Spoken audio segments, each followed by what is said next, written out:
আওয়ামী লীগ বাংলাদেশে যত দল আছে বড় বড় দল তাদের মধ্যে সবচেয়ে গণতান্ত্রিকভাবে প্রতিষ্ঠিত দল।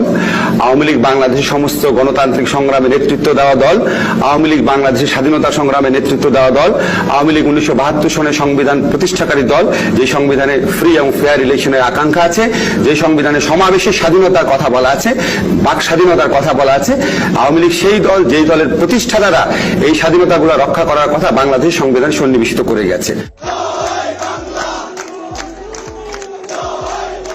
দেশে একমাত্র গণতান্ত্রিক দল হিসেবে আওয়ামী লীগ নেত্রী শেখ হাসিনাকে আবারও প্রশংসায় বাসালেন আইন উপদেষ্টা আসিফ নজরুল।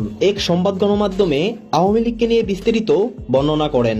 তবে হঠাৎ করে আসিফ নজরুলের এমন বিভ্রান্তিকর মন্তব্যে থমকে গেছে উপদেষ্টার রাজনৈতিক দল সহ সমন্বয়করাও। এ বিষয় নিয়ে সমন্বয়ক সাজিস আলম বলেন, আমাদের মিডিয়ায় এরকম করে প্রেজেন্ট করা হয়েছে আওয়ামী লীগকে নিষিদ্ধের দাবি করলেন বা এ বিষয়ে রিট করেছেন সার্জিস হাসনাত। যেমন মিডিয়াতে এসেছে নিষিদ্ধের কথা, আমাদের রিটের কোনো সিঙ্গেল লাইনে কোনো একটি দল আওয়ামী লীগের নিষিদ্ধের কথা, নিবন্ধন বাতিলের কথা নেই।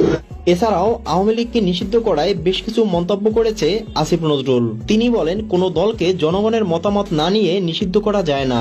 আওয়ামী লীগকে নিষিদ্ধ করলে বাংলা ভাষাকে অসম্মান করা হয়। এটার পক্ষে আমি নই।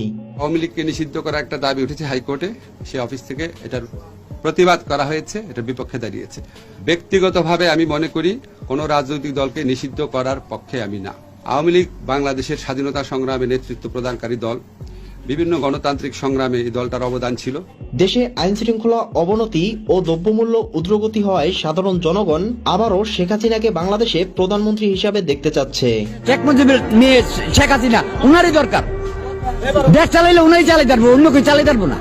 সরকারের চেয়ে শেখ হাসিনা অনেক ভালো ছিল। যে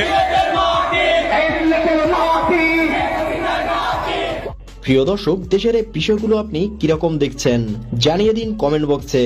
এছাড়া ভিডিওটি ভালো লাগলে একটা লাইক দিয়ে চ্যানেলটি সাবস্ক্রাইব করে পাশে থাকুন।